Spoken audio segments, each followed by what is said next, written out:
네, 여러분들 얼굴을 다시 보니까 참 반갑고 좋습니다. 우리 좌우에 있는 형제들, 자매들 또 사랑하는 모두에게 이렇게 한번 축복하겠습니다. 하나님이 당신을 부르십니다. 다시 한번 하나님이 당신을 기다리셨습니다. 네, 우리 하나님께서 여러분을 다 기다리신 줄로 믿습니다. 다른 사람이 아니라 나를 기다리셨어요. 나에게 오는 복음이 받아들여져야 됩니다. 그래서 우리 청년부에게 교회에게 이런 게 아니라 복음은 언제나 개인적입니다. 그 한 개인이 뒤집어져야지만 그래야지만 변화가 있어요. 내가 하나님을 만날 때도 다 같이 만나는 하나님 그런 게 아니라 내가 만난 체험이 있어야 됩니다. 우리가 오늘 말씀에서도 보겠지만은 나 체험이에요. 요한은 광야에서 하나님을 만났거든요.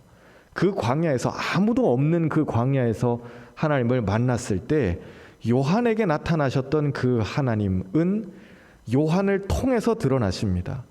우리가 세례 요한의 이미지를 생각할 때 광야에서 참 보기 힘든 옷 입고 굉장히 거친 스타일로 그렇게 막 소리 지르고 회개하라 그러고 소리 지르고 하는 거 보니까 저 사람 참 거칠구나 라고 생각할 수 있는데, 요한이 만났던 하나님은 그렇게 어떻게 보면 굉장히 마초적인 그런 하나님이에요. 회개해라. 너희들 회개 안 하면 다 망한다. 불로 심판할 거야. 막 이렇게 애타게 부르짖으시는, 그렇지만 거칠게 역사하시는 그런 하나님인 거예요. 그런데 그 하나님만 하나님이 아니라 우리가 3월 달에 아까 기범이도 잠깐 이야기해 줬지만은 아가를 읽습니다. 아가를 3월 한 달 동안 우리 같이 읽으면서 거기에서 나오는 온갖 달콤한 이야기들, 성경에 이런 농염한 이야기들이 나올 수 있나요? 이런 수위에 제가 봤을 때 아가는 수위 조절 실패예요. 그 책은 성경에 들어갈 만한 그런 책이 아니에요. 진짜 수위 조절 대실패입니다. 그런데 어떻게 이런 책을 하나님이 성경에 들어갈 수 있도록 허락해 주셨을까? 그것도 하나님의 모습이에요. 그분에게는 이렇게 역사하시는 부분도 있고 또 이렇게 역사하시는 부분도 있거든요. 온탕과 냉탕을 왔다 갔다 하면서 그렇게 역사하시는데 방향은 동일합니다. 모양은 다 다를 수 있지만은 인간과 세상의 구원이라는 동일한 방향을 향해서 나가시는 건 똑같아요.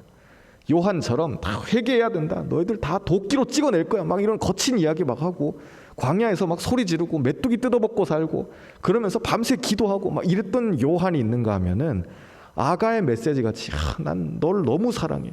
여보, 당신 나한테 도장처럼 내 마음에 새겨줘. 내 가슴에 문신해줘. 막 이런 이야기거든요. 아가의 그런 사랑하는 이 메시지들이 하나님께서 우리에게 주시는 그 마음이에요. 야, 나는 네 이름을 내 가슴에다 새겼어. 왜 우리 보면은 우리나라에는 그런 예가 잘 없지만 외국에는 보면은 자기 여자친구 남자친구 이렇게 팔뚝에 얼굴 문신하는 그런 사람들도 있잖아요. 살찌면 큰일 나는 거예요. 얼굴이 이렇게 같이 불어나니까. 근데 아가가 그런 거 보면은 아가서는 굉장히 옛날에 쓰여진 책인데 그런 거에 원조예요. 당신 얼굴을 내 가슴에다 새겨줘. 내 심장에다 새겨줘. 요즘 유행가 가사 막 오글거린다 그러는데 그런 거 막 저리 가라 할 정도로 당신을 향해서 타오르는 이 나의 사랑은 여호와의 불 같은, 지옥불 같은 나의 사랑. 여러분 그런 표현이 좀 와닿으세요? 내가 누굴 좋아해요. 그런데 내 사랑이 막 불타올라요. 그런데 내 타오르는 이 사랑은 지옥불 같은 이런 사랑. 당신이 있으면 천국이고 없으면 지옥이고, 생각이 나니까는 밤에 잠이 안 오고, 생각이 나서 좋아서 또 밤에 잠이 안 오고, 이런 하나님의 마음이거든요. 우리는 그래서 하나님을 개인적으로 만날 수 있어야 돼요. 나에게 나타나신 하나님은 나를 통해서 일하시거든요. 마이 스토리예요. 복음은 그래서 마이 스토리입니다. 모두에게 우리 다 하나님 모두에게 역사하시죠. 똑같이 역사하시는데 요한은 아무도 없는 그 광야에서 나의 하나님을 만났거든요. 그랬기 때문에 요한 특유의 사역을 할 수 있었던 거예요. 어떻게 보면 예수님도 예수님 특유의 사역을 하셨죠.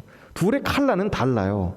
앞에 있었던 많은 예언자들이 있고 요한이 있고 예수님이 계시고 뒤에 사도들이 있지만 다 칼라들이 달라요. 왜 그럴까요? 이것은 사람이 성격이 달라서가 아니라 그들이 만난 하나님이 마치 빛이 이렇게 쫙 비췄을 때 프리즘으로 7개의 빛깔로 이렇게 쫙 나누는 것처럼 한 사람에게 나타나셨던 그 하나님이 그 사람의 고유한 성격이나 그동안 있어 왔었던 백그라운드나 아니면 그의 지식이나 그의 어떤 많은 배경들을 하나님 다 활용하시기 때문에 그런 것입니다. 말이 있으면 좋겠죠. 오늘 말씀에서는 굉장히 많은 왕들이 나와요. 분봉왕이라고 좀 어려운 표현이긴 한데 이 표현은 그냥 원어 그대로 직역하면은 4분의 1 왕이에요. 나라를, 유대라는 나라를 원래 로마의 황제, 우리가 잘 알고 있는 티베리우스 황제입니다. 그 황제가 로마 전역을 다스리고 있을 때 이 사람들의 식민지를 관리하는 방법은, 로마는 직할이 있죠. 로마 제국이 직할이 있고 그 다음에 식민지가 있어요. 유대는 식민지였거든요. 그런데 이 식민지에 로마 사람인 총독을 파견해요. 이 사람에게는 군권이 있어요. 군사력을 쥐고 있는 거예요. 그리고 이 땅을 기본적으로 3개 내지 4개로 나눠가지고 그 지역 사람들에게 다스릴 수 있는 권한을 줘요. 이게 분봉왕입니다. 말이 좋아 분봉왕이지 그냥 저랑 여러분들끼리 편하게 하는 말로 꼭두각시고 허수아비예요. 우리는 헤롯 그러면 이 사람 뭐 대단한 사람인갑다 그럴 수 있지만은 그냥 로마의 허수아비일 뿐이에요. 너는 거기 난리 안 나도록, 반란 안 터지도록 잘 관리해. 잘 알아서 하고, 뭐 달래줄 거 있으면 잘 달래주고, 뭐 이렇게 뇌물 줄 거 있으면 잘 주고, 그러면서 세금이나 문제없이 잘 거두도록 하면 되는 거야. 이게 로마가 헤롯에게 주는 미션이거든요. 그러니까 왕으로서 무슨 위엄이나 뭐 존경이나 이런 게 있을 리가 없잖아요. 유대인들도 다 아는 거예요. 쟤는 뭐 꼭두각시인데 뭐. 그러니까 퍽하면 반란할 생각이나 하고 암살할 생각이나 하고, 유대인들은 맨날 그랬거든요. 그래서 이 요세푸스의 유대 전쟁사에도 보면은 그런 기록들도 남아 있어요. 로마가 많은 지역을 정복하고 또 다스리고 전쟁도 하고 식민지로 삼고 그랬지만은 와, 유대인들처럼 지독한 민족은 진짜 본 적이 없다라는 그런 기록이 있어요. 이 사람들 특유의 그 신앙이죠. 하나님께서 우리나라를 다시 회복시켜 주실 것이라는 그 신앙이 있었기 때문에 세계를 정복하는, 지중해 전역을 정복했던 로마 사람들도 야, 우리가 지중해를 다 장악했는데 유대인들처럼 지독한 민족은 정말 처음이다 라는 그런 이야기를 할 정도예요. 티베리우스 황제가 있었고 또 총독으로 빌라도가 있었고, 그리고 헤롯이나 또 그의 동생 빌립이나 또 루사니아나 이런 많은 이름의 왕들이 있어요. 그런데 하나님은 그들에게 말씀하지 않으셔요. 좀 더 정확하게 이야기하자면은 그들의 귀에 하나님의 말씀이 들리질 않는 거예요. 예수님이 마지막에 십자가에 매달리실 때 헤롯하고 1대1로 만난 적이 있어요. 혹시 여러분들 말씀을 좀 보신 분들이라면 그런 적이 있어요? 그럴 수 있는데, 빌라도가 예수님을 재판하려고 이렇게 해놓고 보니까는 사람들은 다 죽여라 죽여라 막 난리치고 바깥에서 막 와 그러고 있는데, 자기가 예수님을 신문을 해보니까 아니 얘는 뭐 사형에 이렇게 줄 만한 그런 죄가 아무것도 없는데 저 사람들 왜 다 죽여라고 저렇게 난리치는 걸까? 그래서 빌라도가 괜히 자기 손에 피를 묻히기 싫으니까, 이게 전형적인 정치인이죠. 자기 책임지기 싫으니까는 야, 갈릴리에 지금 관할이 누구냐 물어봐서 헤롯인데요. 그러면 걔한테 한번 데리고 가봐. 헤롯이 처리할 수 있도록 한번 줘봐 라고 헤롯한테 예수님을 보내요. 그래서 예수님이 묶인 채로 끌려가시죠. 헤롯이 예수님과 1대1로 만나가지고는 야, 내가 전에 죽였던 세례 요한이 있는데, 요한을 헤롯이 목 베어서 죽였잖아요.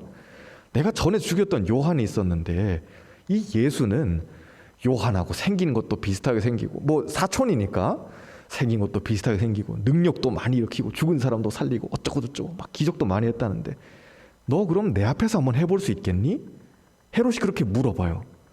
예수님이 뭐라 하셨을까요? 아무 말씀도 아니하시더라 라고 굉장히 복음서에서는 짧게 기록해요. 그러니까 헤롯도 야, 재미없다, 얘 치워라, 그냥 다시 빌라도한테 데리고 가 라고 그렇게 헤롯과 예수님의 짧은 만남이 끝이 나요. 그런데 우리가 이 짧은 이야기에서도 알 수 있지만은 하나님께서 말씀하신다라고 할 때 그 계시의 영역은 모든 사람들에게 다 해당돼요. 누구한테는 말씀하시고 누구한테는 안 하고 그런 건 없어요. 마치 라디오 기지국을 이렇게 세웠을 때 전파가 퍼져나갈 때 제주도는 빼놓고 이런 건 없어요. 전파가 나가면 전국을 향해서 다 나가죠. 그런 것과 똑같은 거예요. 헤롯에게는 하나님의 말씀이 안 들렸을까요? 하나님께서 헤롯에게는 영감을 안 주셨을까요? 빌라도에게는요? 빌라도도 똑같았어요. 예수님을 재판할 때 빌라도의 아내가 급하게 사람을 보내요. 그리고는 여보, 당신 지금 재판하고 있는 그 사람 절대 손대지 마라. 내가 어젯밤에 잘 때 그 사람 꿈꿨다. 이거 굉장히 뭔가 이야기가 앞뒤가 안 맞아요. 왜냐하면은 빌라도의 아내는 예수님에 대해서 듣기는 했겠지만은 남편이 당일날 아침에 예수를 재판하게 될 것이라는 걸 알았을까요? 몰랐을까요? 전날 밤에 몰라요. 아침에 빌라도가 출근했는데 사람들이 예수님 막 끌고 와가지고 이 사람 죽여야 됩니다. 그러니까 재판이 판결부터 시작해서 사형까지 6시간이 안 걸린 되게 얼렁뚱땅 재판인 거예요. 말도 안 되는 그런 재판인데 이 빌라도의 아내는 여보, 내가 어젯밤에 꿈꿨는데 도저히 잠을 못 잤다. 그 사람 건드리지 마라. 당신 절대 그 사람 건드리지 마라. 급하게 사람을 보내서 이야기한다고요. 그런 거 보면 하나님께서 분명히 빌라도에게도 말씀하시는 부분들이 있었을 거라는 거예요. 그런데 헤롯의 귀에도 빌라도의 귀에도 들리지 않아요. 왜 그럴까요? 그들이 왕궁에 있어서가 아니라 왕궁에 있으면 그만큼 듣기 힘들다는 거예요. 유다에 많은 왕들이 있었죠. 이스라엘에도 왕들이 있었잖아요. 우리가 잘 아는 다윗이나 솔로몬이나 아니면은 뭐 아사왕이나 히스기야나 이런 역대의 왕들, 하나님 잘 섬겼던 왕들 보면은 그 사람들은 왕궁이 아니라 다 뭐 광야에 살았나요? 아니에요. 그들은 왕궁에 있었거든요. 그런데 그 왕궁에 있으면서도 그들은 하나님의 소리를 듣는 사람들이었어요. 우리가 여기서 오해하면 안 되는 것이 하나님은 그럼 왕궁에 있으면 말씀을 안 하시고 광야에 있어야 말씀을 하시는구나 가 아니에요. 왕궁에 있으면 그만큼 하나님의 음성을 듣기 힘들다는 이야기예요. 가난해야 임하시고 사람이 미천하고 돈이 없어야 그래야 임하신다는 게 아니에요. 어떻게 이걸 잘못 해석해버리면 우리는 우리의 무능을 하나님 앞에서 변명하는 거리밖에 안 되는 거죠. 황제면 그만큼 듣기 어려워진다는 거예요. 부자면 그만큼 하나님 음성을 듣기가 어려워진다는 거예요. 부자 중에서도 하나님과 함께 동행했던 사람들이 얼마나 많이 있어요. 우리가 잘 아는 믿음의 조상 아브라함은 부자였거든요. 그는 거부였어요. 이삭은 말할 것도 없어요. 이삭이 우물이 7개 있었다는 이야기가 우리는 들었을 때 그냥 뭐 이삭이 우물을 7개 팠나 보다 라고 생각하지만은 지금 우리로 따지면은 빌딩이 내 이름으로 7개가 있는 거예요, 여러분. 그렇게 생각하셔야 돼요. 그 아무것도 없던 척박한 그 땅에서 자기 이름으로 우물을 파가지고 오아시스 만들어서 거기서 사람들 몰려가지고 부족들이 몇 개가 몰려들 테고 거기서 장사하고 그럼 남는 거 수수료 내놔. 이삭은 거부였거든요. 야곱은 더 말할 것도 없어요. 에서를 달래주겠다고 그의 형에게 이렇게 미안해요 야곱, 뇌물을 주잖아요. 이건 뇌물이거든요. 형 화내지 마 라고 뇌물을 주는데 보통 사람들이 꿈꿀 수 없는 양이 몇백 마리, 소가 몇백 마리, 이건 보통 사람들의 이 전 재산을 다 털어도 나오지 않는 건데 야곱은 그걸 하루아침에 선물로 줄 수 있을 정도로 부자였다는 거예요. 부자면 하나님 말씀 못 듣나요? 들을 수 있어요. 다만 듣기가 많이 어려워진다는 이야기예요. 하나님께서는 그들에게 이미 말씀하셨지만은 황제에게도 말씀하셨을 수 있겠죠. 헤롯에게도 또 빌라도에게도 다른 왕들에게, 그리고 안나스와 가야바라는 대제사장의 이름도 나와요. 그들은 평생 하나님 말씀 외우고 또 듣고 성전에서 살고 그랬던 사람들인데도 하나님 음성 못 알아먹어요. 메시아였던 예수님이 나타나셨을 때 어떻게 해요? 안나스와 가야바는 제일 먼저 예수님 죽이라고 난리치거든요. 글쎄 안나스나 가야바한테는 참 안 된 일이지만은 마지막 심판날에 그들이 하나님 앞에 섰을 때 그들이 그렇게 섬겼던 하나님의 아들을 죽인 그 죄를 뭐로 변명할 수 있을지 그건 참 궁금한 부분이에요. 그런데 평소에 듣는 훈련이 안 돼 있으면, 평소에 하나님 말씀 듣는 것이 이게 안 돼 있으면 결정적인 순간에 그런 황당한 실수를 하게 될 수밖에 없다는 거죠. 하나님의 말씀은 빈 들에만 임하시는 게 아니에요. 그게 아니라 모든 곳에 임하시지만 온갖 힘의 논리, 크기의 논리, 돈의 논리, 더 많이 있어야 돼 라는 그 논리에 우리가 함몰되어 버리면, 그러면 그분의 말씀은 들리지 않는다는 거죠. 거기에서 우리는 자유로워져야 돼요. 우리 열심히 일해야 돼요. 여러분 보고 게으름을 합리화하라는 게 아니에요. 우리 대학생들도 최선을 다해서 여러분들의 미래를 준비하셔야 돼요. 학생이 할 수 있는 최고의 공부는 뭐예요? 기도예요. 최고의 기도는 공부예요. 직장인이 할 수 있는 가장 좋은 기도는 뭘까요? 그 열심히 일해서 이윤을 남기는 거예요. 회사에서 인정받는 게 여러분 최고의 선교예요. 뭐 캄보디아 가는 것도 좋은 선교죠. 그런데 내가 할 수 있는 가장 좋은 선교는 내 직장에서 인정받는 거예요. 그래서 우리 힘이가 직장 나가가지고 우리 힘씨는 진짜 그렇죠? 힘이 나가 직장 나가면 힘씨라 그러겠죠. 우리 힘씨는 되게 잘해요. 되게 이 사람 인정할 만해요. 이 사람 나가면 안 돼요. 사무실에서 다 그러고 있어 봐요. 그건 진짜 최고의 선교예요. 다른 것도 말할 필요도 없어요. 하나님께서 우리에게 이렇게 말씀해 주신다 할 때 그런 논리에 함몰되어 버리면, 우리가 이렇게 열심히 사는 거 다 좋은데 그 이상으로 자꾸 함몰돼 버리면 자족하지 못하고 만족하지 못하고 자꾸 비교해 버리고, 그렇게 되면 우리는 끝도 없이 불행해져요. 그리고 하나님 말씀도 안 들리는 거죠. 그래서 예수님께서 마태복음 5장 심령이 가난한 자는 복이 있나니, 이 지갑이 가난한 사람이 아니에요. 심령이 가난한 자는 복이 있다고 말씀하셨어요. 예수님을 따랐던 사람들 중에 여인들이 있었어요. 아무개가 있었고 아무개가 있었고. 그런데 놀라운 사실은 왕의 공무원으로 일하던 사람의 아내도 예수님을 따라다니면서 자기가 가지고 있던 재물로 예수님을 섬겨요. 귀부인이죠. 이 사람 매덤이에요, 매덤. 그런데 이 부인이 자기가 가지고 있는 재물로 예수님 섬길 때 이 부인이 가난할까요? 기본적으로 돈이 있는 사람이었을 거라고요. 그런데 이 사람도 예수님 따라다니면서, 육신이 가난한 사람이 복이 있다 그런 게 아니에요. 심령이 가난한 사람, 그 사람이 복이 있다고 예수님은 분명하게 선을 그으셔요. 마음이 가난한 사람은 복이 있다. 하나님, 나는 하나님 없으면 아무것도 아니에요. 내가 가지고 있는 이거 내 집, 내 차, 내 남편, 내 아내, 나의 커리어, 이거 하나님이 한 번만 후 하고 불어버리시면 다 날아가 버릴 것들인데, 다 없어져 버릴 것들인데, 하나님, 저는 하나님 없이는 아무것도 아니에요. 하나님, 그러니까 날 지켜주세요. 그 가난한 마음이에요. 그 마음을 가지고 있을 때 예수님이 주시는 복, 천국이 너희의 것이다 라고 그렇게 말씀하셔요. 요한은 예수님이 오시기 전에 앞서서 예수님의 길을 준비하죠. 새로운 세상이 오고 있다는 그 메시지를 예수님 앞장서서 준비하기 위해서 온 사람이에요. 사람들의 마음을 이제 준비시키는 거죠. 마치 이 결혼식 사회자가 자, 오늘의 신랑 신부를 다 같이 어쩌고저쩌고 뭐 하는 것처럼 요한은 사회자 같은 거예요. 실제로 이 신랑 되신 예수님께서 식장에 입장하시는 그거를, 자, 여러분 이제 정숙해 주세요. 결혼식을 시작하겠습니다. 신랑이 입장할 거예요. 다 같이 박수로 뜨겁게 환영을. 요한은 그거 하려고 온 사람이거든요. 그런데 그에게 하나님께서 만나주시고 광야에서 말씀하시고, 그리고 요한이 참 거적대기 같은 옷 입고 광야에서 메뚜기 뜯어 먹으면서 바위에서 나오는 꿀인지 물인지 알 수 없는 그런 거 막 마시면서 굉장히 거친 삶을 살았는데, 그에게 하나님은 나타나셔서 말씀하시는 거예요.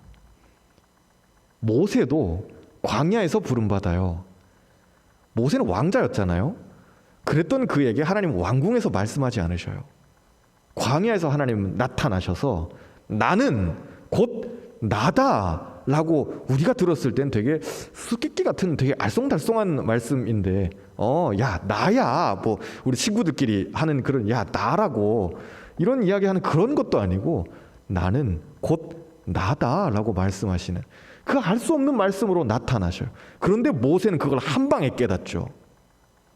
왜 그랬을까요? 그 표현 자체가 구약 시대에 왕들과 황제들만 할 수 있는 말이었거든요. 나는 곧 나다라는 그 표현. 왕자였던 모세가 들었을 때 그는 그 말의 정체성을 알았어요. 이 말씀을 하시는 분이 진짜 누군지를 확실히 깨달았다는 거예요. 이스라엘 백성들도 훈련받을 때 광야에서 훈련받아요. 40년을 걸어다니면서 낮아지고 또 낮아지고, 하나님 만나 안 주시면 우린 다 죽어요. 하나님 물 없어요? 목말라요. 하나님 빨리 물 주세요. 내가 어떻게 농사 지어가지고 내가 우물 파가지고, 그런 생각 다 지워버리도록 하나님 철저하게 광야에서 이스라엘을 훈련시키셔요. 다윗이 많은 시편을 남기죠. 그거 다 어디서 썼을까요? 왕궁에서 바람 잘 통하는 옥상 위에 올라가가지고 띵까띵까 이렇게 하프 치면서 그렇게 시편을 쓴 게 아니에요. 광야에서 그 600명의 남자들, 야 진짜 생각만 해도 막 그렇죠. 예수님은 그래도 12명이었는데 600명의 남자들하고 같이 이렇게 광야에서 사울한테 쫓겨온 사람들, 빚져가지고 도망쳐온 사람들, 갈 데 없는 사람들, 불황자들, 깡패들, 삼류 인생들, 사울한테 불만을 가지고 있는 사람들, 이방인들 다 다윗한테 몰려들어가지고, 야 저 사람, 저 형은 그래도 우리한테 밥이라도 주니까 헤헤 그러면서 다 이렇게 600명, 남자 600명이 몰려들어가지고 광야에서, 그때 다윗은, 여러분들이 다윗의 입장에 대해서 한번 생각해 보세요. 되게 막막하지 않겠어요? 야 내가 얘네들 데리고 뭐하냐 이거 라는 그 심정이지 않겠어요? 장인은, 사울은 나를 죽이겠다고 칼 뽑아들고 막 미쳐 날뛰고 있고, 내가 어디로 가겠어요? 가장 큰 복은 여러분 갈 데가 있다는 거예요. 그럼 반대로 가장 무서운 저주는 뭘까요? 갈 데가 없다는 거예요. 우리 옆 사람 이렇게 한번 축복할까요? 여전히 갈 데가 있습니다. 여러분 여전히 갈 곳이 있는 줄로 믿습니다. 여러분이 갈 수 있는 직장이 있어요. 도전하세요. 걱정하지 말고 도전을 또 하셔요. 그리고 여러분들 섬길 수 있는 공동체가 있잖아요. 우리에게는 아직 건강과 젊음이 있으니까 갈 곳이 있어요. 그리고 여러분들 친구가 있잖아요. 야 떡볶이 먹자. 세상에 그 떡볶이, 근데 또 떡볶이 먹자 그러는데 또 불러내서 먹을 수 있는 친구가 있잖아요. 내 후배가 있어요. 내 선배가 있고, 형 나 밥 사줘요 라고 할 때 밥 사줄 수 있는 형이 있잖아요. 아니면 저기 목사 형을 찾아오셔요. 여러분 밥은 사줄 수 있잖아요. 얼마든지. 제가 여러분들 집은 못 사줘도 밥은 사줄 수 있어요. 얼마나 행복해요. 그런데 가장 무서운 벌은 갈 데가 없는 거예요. 하나님이 사무엘을 통해서 사울에게 말씀하실 때, 그때 하나님은 사울이 하나님의 마음을 얼마나 실망하게 했는지, 사울 왕이 하나님의 마음을 얼마나 실망하게 했는지, 나는 너를 버렸다라고 단박에 그렇게 말씀하셔요. 사무엘이 그 말을 전하면서 얼마나 막 가슴이 찢어졌을까 생각해요. 왜냐하면 사울은 사무엘이 기름 부었거든요. 자기 손으로 세운 왕인데 하나님께서, 야 사무엘아, 난 더 이상 사울을 찾지 않는다. 사울 나한테 필요 없어. 나는 사울을 버렸다. 그 말씀하시는 거예요. 사울에게 있어서 가장 무서운 저주는 이제 더 이상 갈 데가 없는 거예요. 하나님이 버리시면 어디로 가겠어요? 우리의 부모는 우리를 버릴 수 있어요. 그래도 우리는 갈 데가 있어요. 내 친구 없어요? 나 혼자 지내요? 괜찮아요. 그래도 난 여전히 갈 데가 있어요. 하나님 날 받아주시니까요. 아무도 나 이해 못해도 나한테는 하나님이 있어요. 그런데 하나님이 나를 버리시면 나는 진짜 갈 데가 없는 거예요. 광야는 어떨까요? 아무도 없는데 하나님이 나를 거기서 부르시고 있는 거예요. 거기서 하나님과 만날 수 있는 거죠. 연인들은 자꾸 지들끼리만 있으려고 그래요. 왜 그럴까요? 아니, 둘이 같이 있는 게 좋으니까요. 연인이 있는데 자꾸 다 같이 만나려고 그러고, 무슨 자기가 캡틴 아메리카도 아니고 투게더, 맨날 다 같이 하려고 그러고, 그건 조금 문제가 있는 거예요. 왜 그럴까요? 내 여자를 사랑하는 마음이 있으면 자꾸 둘이 같이 있으려고 그러거든요. 자꾸 어디 찾아봐도 어디 좀 프라이빗한 데 없나? 자꾸 그렇게 되는 거예요. 왜 그럴까요? 나는 내 여자한테 집중하고 싶거든요. 나는 내 남자한테 집중하고 싶은 그 마음이에요. 광야는 어떨까요? 하나님에게는 야 이렇게 좋은 데가 어디 있냐? 넌 나만 바라봐. 나만 보라는 거예요. 얼마나 행복해요. 요한은 거기서 하나님을 만나요.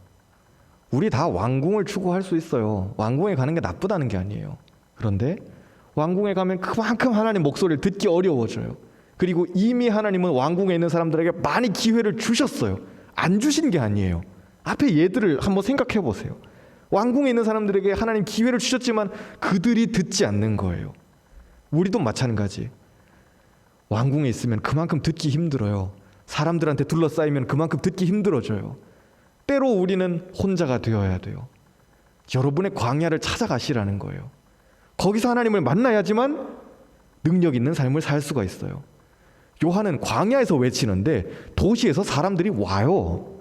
광야에 있던 요한이 도시로 가는 게 아니거든요. 그런데 광야에 있는데도 하나님께서 능력을 주시고 사람을 불러 모아 주시니까 사람들이 도시에 있다가 광야로 다 와요. 여러분, 일은 이렇게 돼야 돼요. 내가 사람들 쫓아다니면서 이거 좀 해주세요 라고 하면 벌써 틀렸어요. 사람들이 나한테 와야 돼요. 그런 일을 해야 돼요, 여러분. 뭐 제 이야기지만은 아내랑 같이 앉아가지고 TV를 보다가 홈쇼핑을 이렇게 한참 보고 있었어요. 그런데 추리닝을, 뭐 우리끼리 표현이니까 추리닝을 이렇게 팔고 있는데 저도 아내도 둘이서 와 그러곤 한참 보고 있었어요. 보고 있다가 자 마감 임박, 자 이제 20분 남았어요. 저거 막 이렇게 쇼호스트가 막 떠들고 있는데 저도 목 사고 말을 하는 사람이지만은 와 저거를 추리닝을 사세요라는 그 말을 20분 동안 할 수 있다는 그게 좀 대단한 능력이라고 생각했어요. 그런데 아내는 벌써 구매를 하고 있더라고요. 그래서 여보 뭐 하는 거야? 그랬더니 당신 거 사줄까? 그래 당장 해. 뭐 이런 거였죠.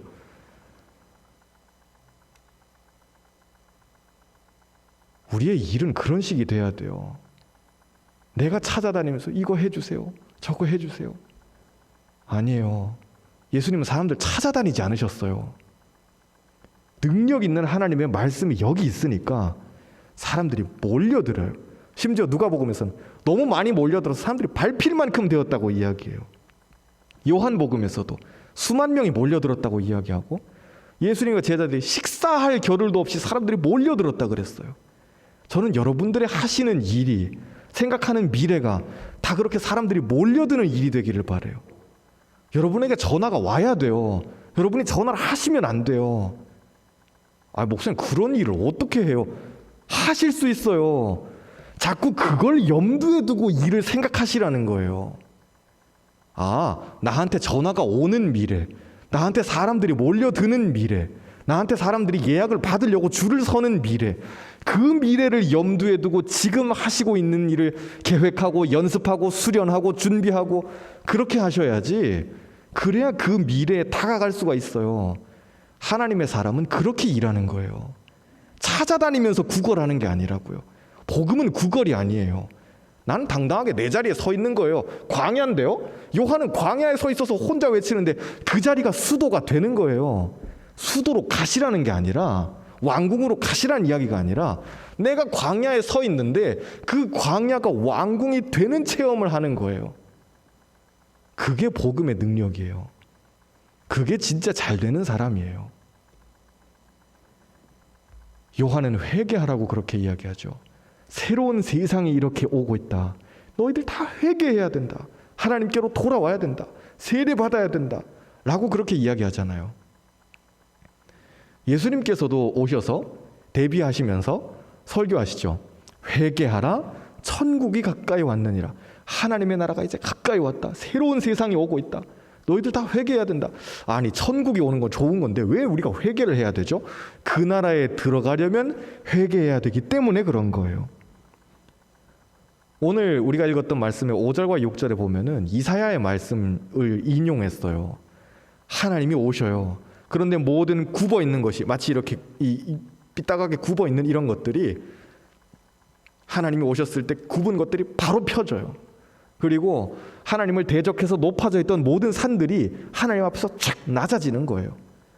하나님을 피해서 숨어있던 골짜기들이 하나님 이건 내 거예요. 안 보이죠?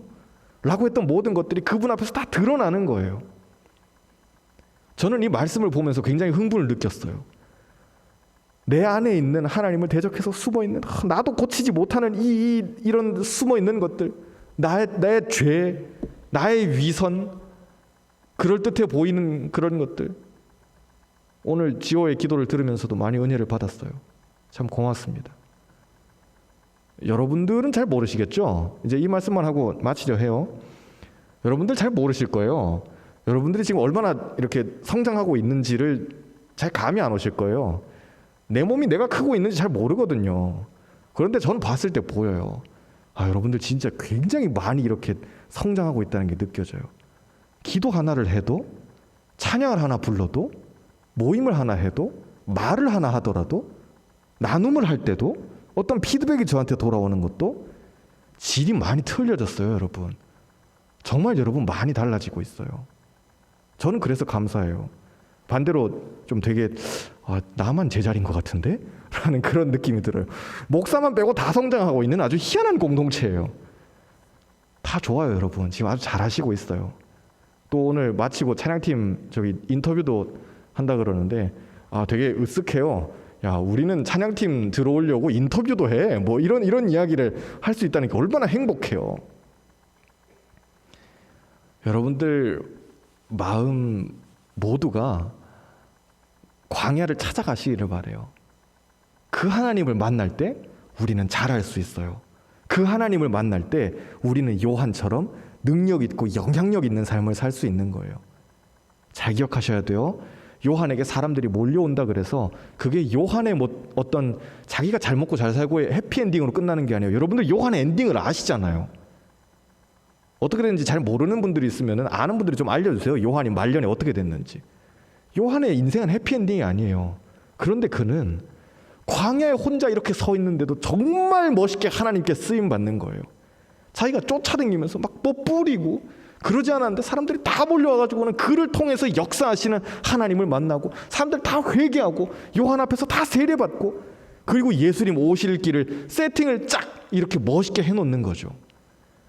우리의 쓰임 받는 건 그 정도는 돼야 되지 않겠어요? 여러분 그런 꿈을 꼭 좀 가지셨으면 좋겠어요. 그래서 여러분들 한 사람 한 사람이 왕궁을 찾아가지 마시고 광야에 서 있는 나인데도 내가 있는 그 자리가 왕궁이 될 수 있는 그런 놀라운 능력을 가지시기를 주님의 이름으로 축복합니다. 우리 같이 기도하고 마치겠습니다.